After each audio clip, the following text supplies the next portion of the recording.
Buenas tardes, somos el grupo 401-302-1 del curso de Teorías del Aprendizaje de la Universidad Nacional Abierta a Distancia.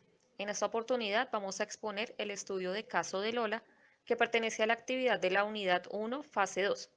Participamos en esta actividad Elda de los Santos y Marjorie Andrea Moreno. Para esta actividad vamos a presentar el contexto del caso de Lola, que es una breve introducción del caso de Lola y sus particularidades. Después vamos a presentar los roles. Posteriormente se hará la presentación de las 5 hipótesis. Después viene la argumentación de hipótesis, en donde vamos a ver una visión desde diferentes roles educativos y finalmente va a haber unas conclusiones del caso. Allí vamos a ver las causas y las estrategias de atención. Contexto del caso de Lola. Bueno, buenas tardes. Contexto del caso de Lola. Lola es una niña de 9 años que recientemente ha venido presentando malestar en clase que antes no se había notado. En ocasiones a Lola se le muestra intranquila, nerviosa, como si algo en el salón de clase le incomodara. Una docente pues se queja de la conducta de Lola por los problemas que crea en el aula, ya que constantemente está interrumpiendo, levantándose de su silla y buscando la atención de sus compañeros.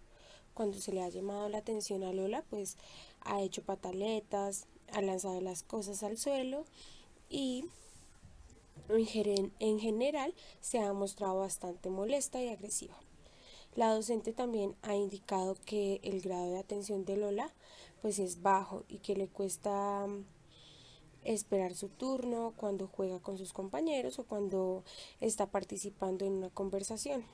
Adicionalmente, la directora del curso ha notado, o sea, yo, que en los momentos de descanso Lola camina pues de un sitio para otro sin rumbo aparente y que repetidamente pide permiso pues para ir al baño a lavarse las manos.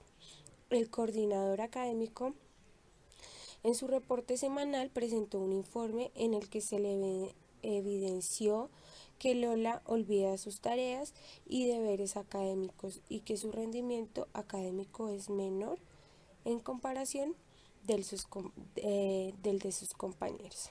Finalmente, la valoración psicológica realizada por la orientación del colegio mostró que, aunque su capacidad cognitiva e intelectual es igual a la de a los otros niños, se evidencian dificultades para mantener la concentración. Eh, al analizar el caso, el Comité de Convivencia del Colegio ha decidido considerar las siguientes hipótesis con el objetivo de comprender e identificar posibles soluciones a la situación de Lola. Presentación de roles. A continuación presentamos los roles que se podían asumir para esta actividad. Los roles educativos eran coordinador académico, coordinador de convivencia, director de curso, docente que remite el caso y orientación. En este caso, los roles asumidos fueron el coordinador académico por Marjorie Andrea Moreno y el director del curso por Elda de los Santos. Presentación de hipótesis. Hipótesis propuestas. Hipótesis número 1. Es necesario que Lola ingrese a un programa de alimentación escolar debido a que el origen de sus dificultades comportamentales podrían estar asociados a desequilibrios nutricionales. Segunda hipótesis. Es necesario revisar el papel que está jugando el aula de clase, los compañeros, los docentes, con el objetivo de poder identificar posibles factores ambientales que puedan estar afectando el desempeño de Lola. Tercera hipótesis. Es necesario considerar la posibilidad de que factores internos como las emociones, la motivación y los pensamientos sean la causa de las dificultades comportamentales de Lola en el aula de clase. Cuarta hipótesis. Es posible que Lola requiera de un programa de refuerzo escolar acompañado de tutorías personalizadas, debido a que posiblemente el origen de sus dificultades esté asociado a una falta de acompañamiento familiar. Quinta hipótesis. Es posible que Lola presente un trastorno de comportamiento y que este sea el origen de sus dificultades académicas y comportamentales.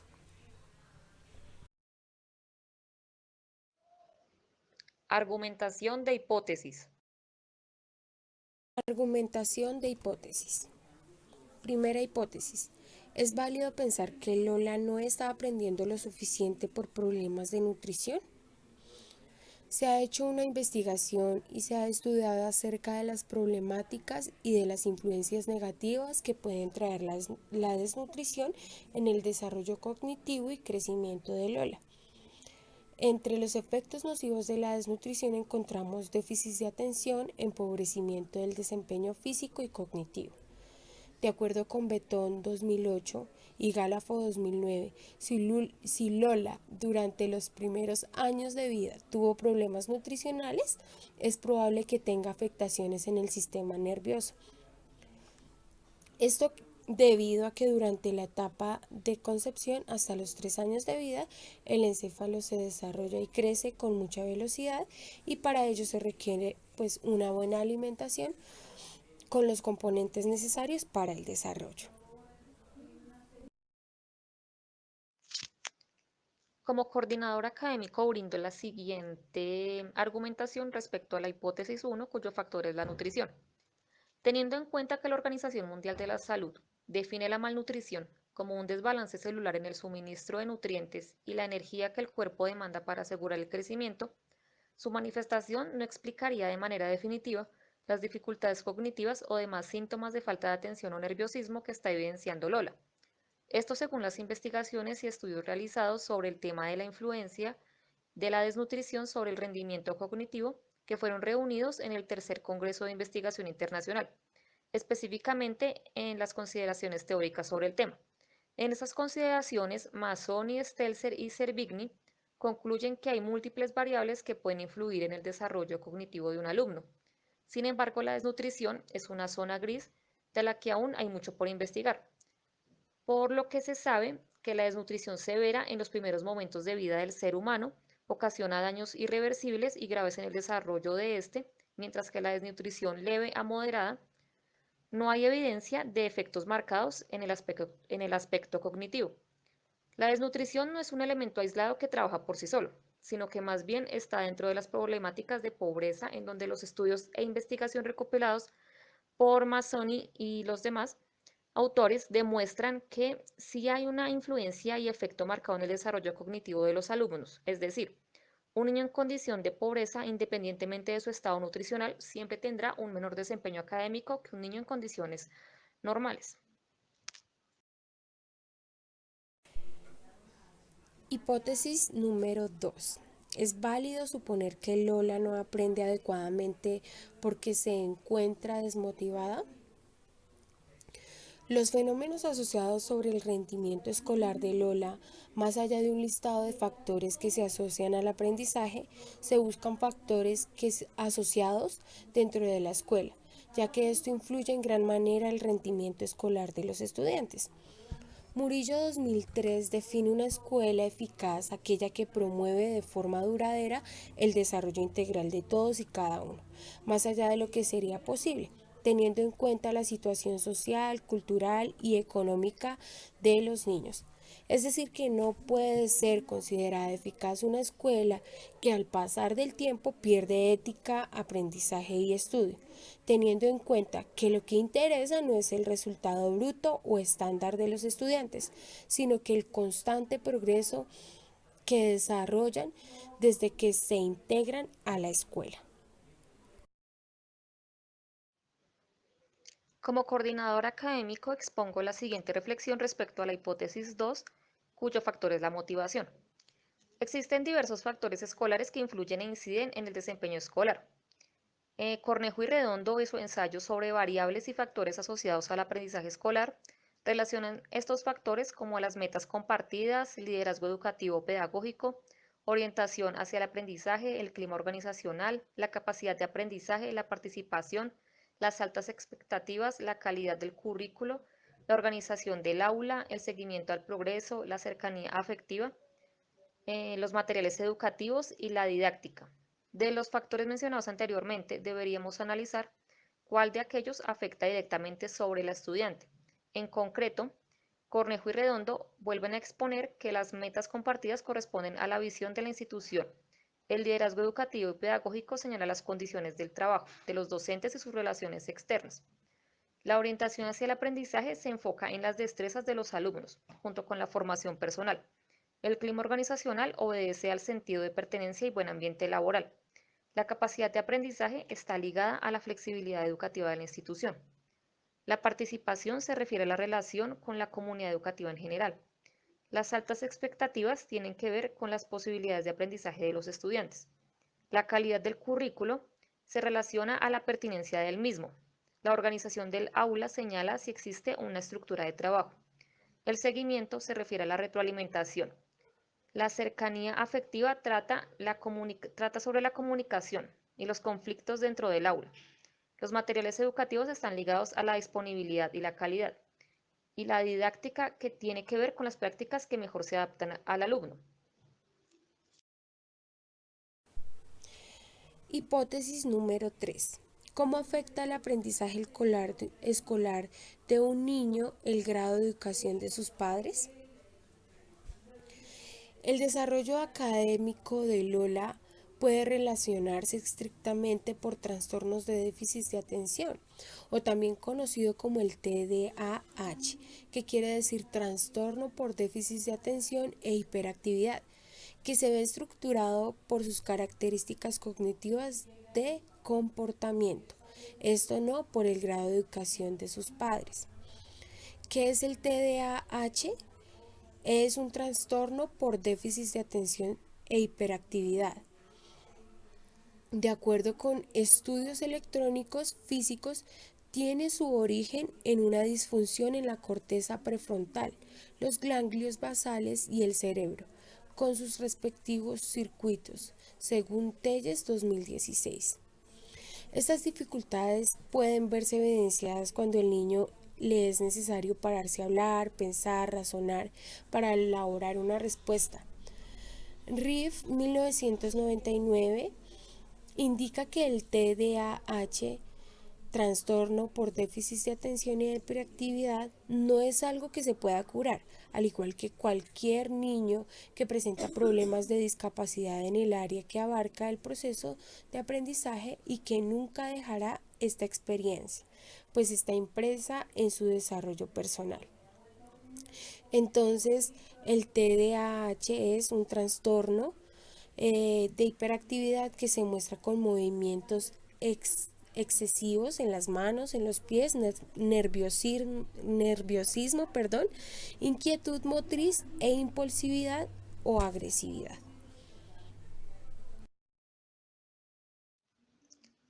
Desde mi punto de vista como coordinador académico para la hipótesis 3, cuyo factor es la estimulación sociocultural, podemos decir que una dificultad comportamental es definida por Shinning como una alteración o anormalidad en aquellas acciones que se ejecutan con intención y sin condiciones, determinando la autonomía personal del actuar. Adicionalmente, estas dificultades van de la mano con las conductuales, siendo estas últimas alteraciones que tiene una persona para comportarse en diferentes aspectos de su vida. Por lo general, cuando estas dificultades comportamentales se manifiestan de manera intensa, como puede ser el caso de Lola, estas pueden desencadenar trastornos de conducta, siendo los más comunes los trastornos de déficit de atención e hiperactividad, trastorno disocial y trastorno negativista desafiante.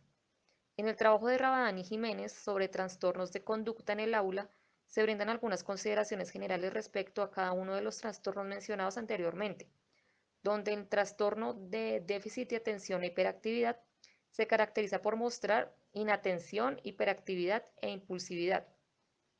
En el trastorno disocial se manifiestan conductas de agresión contra personas y animales, robos, daño de propiedad, violación grave de las normas sociales.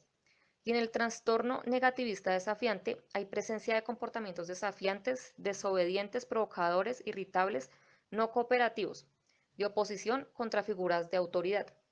Ahora, al analizar los síntomas que muestra Lola y compararlos con los rasgos generales de los trastornos mencionados anteriormente, podríamos inferir que Lola es afín a manifestar síntomas de trastorno de déficit de atención e hiperactividad. Hipótesis número 4. ¿Es válido suponer que Lola tiene discapacidad cognitiva? En la actualidad se puede ver que la deserción escolar es una de las soluciones más frecuentes para los estudiantes cuando pierden el interés por el aprendizaje o tienen problemas que afectan su economía de permanencia en la institución escolar. Es decir, que debemos en lo posible evitar en los niños malos resultados, ya que ellos lo asocian con un sentimiento de pérdida, en no encontrarse a gusto, desánimo, deseo demostrar que pueden tener éxito en otra área. Es necesario brindar apoyo y para ello también se requiere pues el acompañamiento de la familia. Por otro lado, en la investigación de García 2018 dice que el refuerzo escolar es una manera práctica de fortalecer el conocimiento, habla como un proceso que el docente debe dar a los estudiantes para mejorar y fortalecer su aprendizaje, utilizando diferentes métodos. Para la hipótesis 4, cuyo factor es el desarrollo cognitivo, como coordinador académico puedo decir que las variables que pueden incidir en el comportamiento como en el desempeño académico de los alumnos proviene de diferentes factores. Uno de ellos es el familiar o del hogar. Estas variables son expuestas por Cornejo y Redondo y obedecen al nivel socioeconómico de la familia, el nivel educativo de los padres, la alimentación, la salud, la educación preescolar, los recursos educacionales, las expectativas educativas y laborales que tenga la familia sobre el alumno, el clima afectivo y la involucración de la familia en el proceso educativo. Teniendo en cuenta lo anterior, se deberían investigar a fondo los factores mencionados para determinar si el comportamiento de Lola ha sido generado por alguno de estos factores. En caso de que sea así, se debería evaluar la posibilidad de mitigarlos o tratarlos en la medida de lo posible para mejorar el comportamiento de Lola. Por otro lado, el refuerzo escolar es explicado por Romero como una herramienta pedagógica que pretende intervenir en la mejora académica de los estudiantes y de la institución, buscando la disminución de la deserción escolar, que sea por múltiples factores como por ejemplo problemas familiares, problemas de tipo cognitivo o psicológico, que a la final ocasionan bajo rendimiento académico, entre otros problemas. En mi opinión, el refuerzo académico es una herramienta importante que no se puede descartar y que se puede usar para mitigar y mejorar algunos aspectos académicos y comportamentales de Lola. Sin embargo, la falta de acompañamiento familiar puede no explicar las manifestaciones graves del comportamiento de Lola. Hipótesis número 5. Es posible indicar que Lola tiene un trastorno de comportamiento que debe ser tratado adecuadamente. Reunimos todos los aspectos más relevantes de los desórdenes de conducta de Lola. Todos estos objetivos e hipótesis buscados irán encaminados a aumentar la competencia y el desarrollo de Lola y de los niños que presentan dificultades en su desarrollo. Respecta también a la familia, al profesorado, identificar el problema y tratar de trabajar en ello.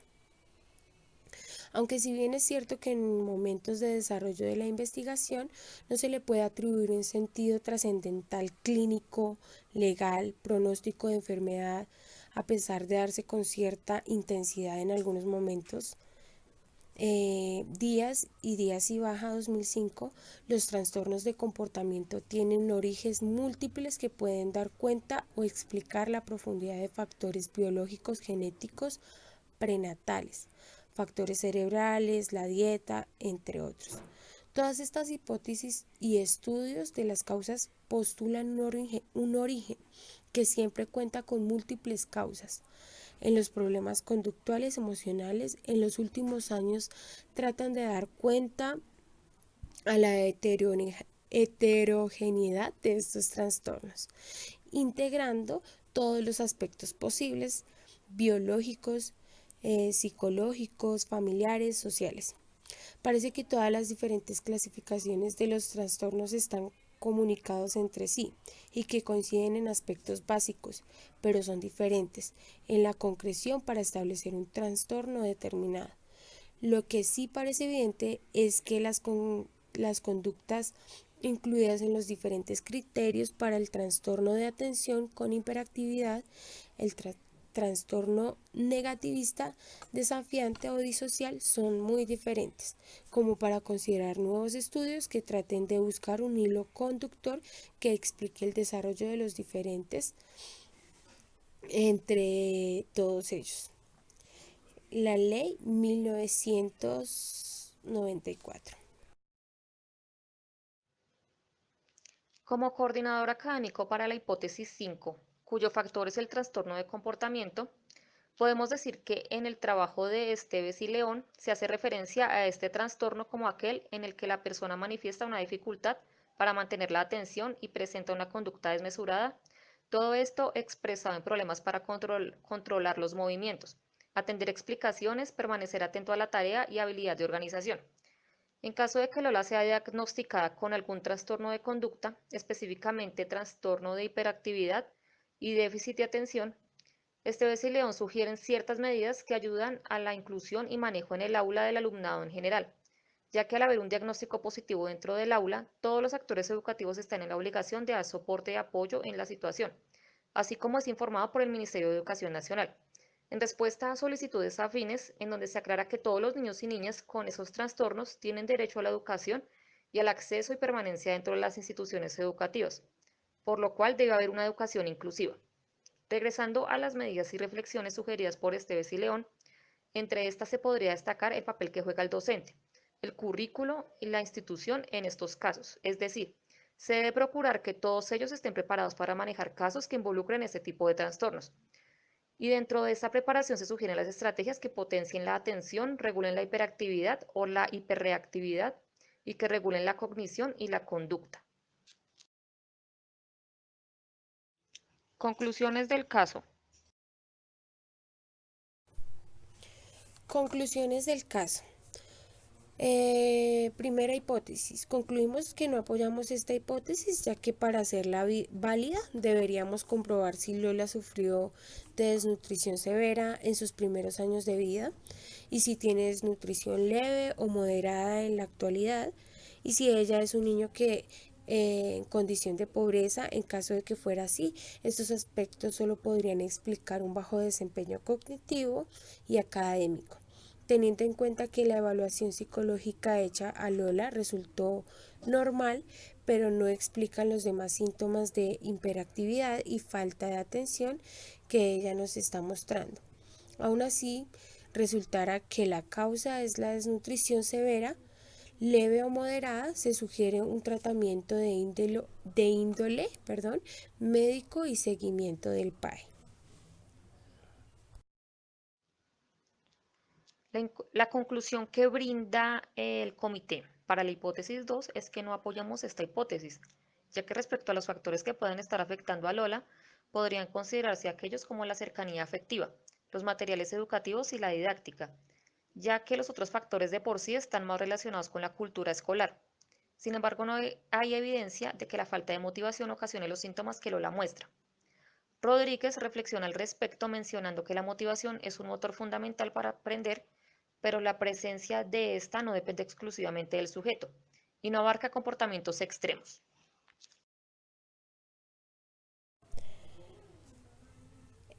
Conclusión del caso número 3. No apoyamos esta hipótesis, ya que si bien es cierto que existen diferentes factores que afectan el aprendizaje, y estos expuestos por Cornejo y Redondo 2007, y uno de estos es el grado educativo de los padres, este factor no es asociable contra los síntomas que presenta Lola y se requiere de una educación más profesional y profunda para brindar un diagnóstico adecuado. Rabada 2012 menciona que la corroboración de la información es importante, ya que se ha tipificado la hiperactividad en niños que no la tenían. Es decir, que por lo general diagnosticar de TDAH es difícil. Por otro lado, Torres M. 2013 indica que la hiperactividad se muestra con movimientos excesivos en las manos, en los pies, nerviosismo, inquietud motriz e impulsividad o agresividad. Estas características pues las vemos evidenciadas en el comportamiento de Lola. La conclusión que brinda el comité para la hipótesis 4 es que no apoyamos esta hipótesis, ya que el refuerzo académico va a evidenciar que Lola requiere una intervención rigurosa en la parte comportamental, ya que este refuerzo es más afín a la parte académica que la parte psicológica o de comportamiento, que es en lo que Lola presumiblemente está más afectada. Además, el objetivo de las tutorías de refuerzo escolar es que el niño mejore los ritmos de aprendizaje, logrando que su desempeño sea mucho mejor, aún en sus actitudes y aptitudes. Concluyendo, el refuerzo escolar es para atender dificultades de los estudiantes que presentaron bajo rendimiento y que necesitan desarrollar su comprensión en diferentes áreas. Aún así, no se puede descartar el refuerzo escolar como una herramienta de ayuda y análisis en el caso de Lola. Conclusión de la hipótesis número 5. Apoyamos esta hipótesis, ya que como se mencionó en la reflexión de la hipótesis número 3, dentro de los trastornos de comportamiento más comunes se encuentra el TDAH, que es el que contiene las manifestaciones más cercanas a lo que está reflejando Lola. Por lo anterior, hace ver que Lola probablemente esté presentando un trastorno de comportamiento, mas sin embargo, la única comunidad que puede diagnosticar un TDAH es la comunidad médica, debido a que podemos sugerir acciones de mejora como La autorregulación de la conducta a partir del establecimiento de reglas y normas claras y sencillas, ayudándose de medios físicos para su reconocimiento, además de realizar constantes retroalimentaciones al respecto y de ser necesario los llamados de atención serán en privado. Otra acción de mejora es el entorno adecuado de aprendizaje. Para la inquietud y la desatención, a partir del establecimiento de rutinas, organización del tiempo y de materiales, manejo de agenda escolar, ubicación del alumno cerca al docente, en una zona libre de distracciones y con compañeros adecuados. Otra acción es el favorecimiento de la comprensión a partir de la planificación, diseño, ejecución y evaluación de herramientas adecuadas. Es decir, se deben planificar actividades basadas en intereses y experiencias novedosas, diferentes, cortas, sencillas y específicas. Diseñar tareas recordando los objetivos y su secuenciación y que se puedan presentar de forma verbal o escrita. También que empleen materiales que permitan usar todos los sentidos. Ejecutar las tareas y actividades que involucren la regulación de la dificultad empleando enunciados breves, claros y sencillos, marcando palabras claves e instrucciones sin olvidar la retroalimentación y refuerzo, siempre en positivo, y el apoyo del trabajo en grupo. Y para la evaluación se deben aplicar estrategias verificando que los alumnos de verdad hayan entendido y que no sea solo algo pasajero. Todo esto a partir de la evaluación constante pero corta, combinando diferentes tipos de examen con preguntas claras y sencillas, simulacros, calendarios de exámenes y no olvidar que podemos incluir el juego como herramienta de evaluación. En estos momentos damos por terminada la actividad de roles. Gracias por su atención.